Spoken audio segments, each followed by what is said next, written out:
when you are not able to absorb the fear which you have, you always try to avoid that this fear should come on surface. Specifically, if you have gone through a trauma, you don't want to discuss with anybody, you don't want to talk with anybody, and those emotions remains inside you for a very long time. They keep disturbing you. They keep disturbing your mind again and again and again. Mind tries to process it, to make it trash, but they are so strong that they don't go away. And this is the situation when you start getting these types of dreams called nightmares. Now you remember, nightmares are the dreams which are recurring again and again. They are recurring types of dreams.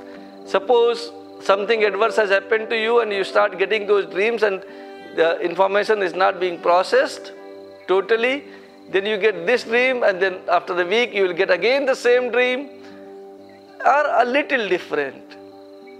But that dream will contain the fear what you had in the past, or hatred what you had in the past. So usually in 95% of the cases they are recurring dreams.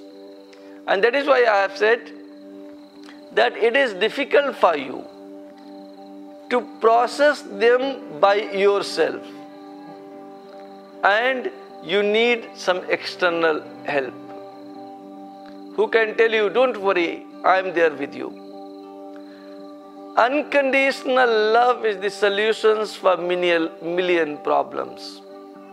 If somebody can hold your hands, stand with you, maybe hug you a little and say, don't worry, I'll be able to take care of your situation, your problems, then there is a possibility that this nightmare stops, because you have developed a confidence, and that confidence will help you. But there is another fear in this also, that sometimes you develop so much of confidence, that example I gave you, that instead he was chasing me, now I am chasing him. Okay, so when somebody has to help you, if they are little professional in nature, that is, they know how much energy need to be transferred in you, how much of confidence you need to boost so that it gives you an optimum result and doesn't give you an adverse effect.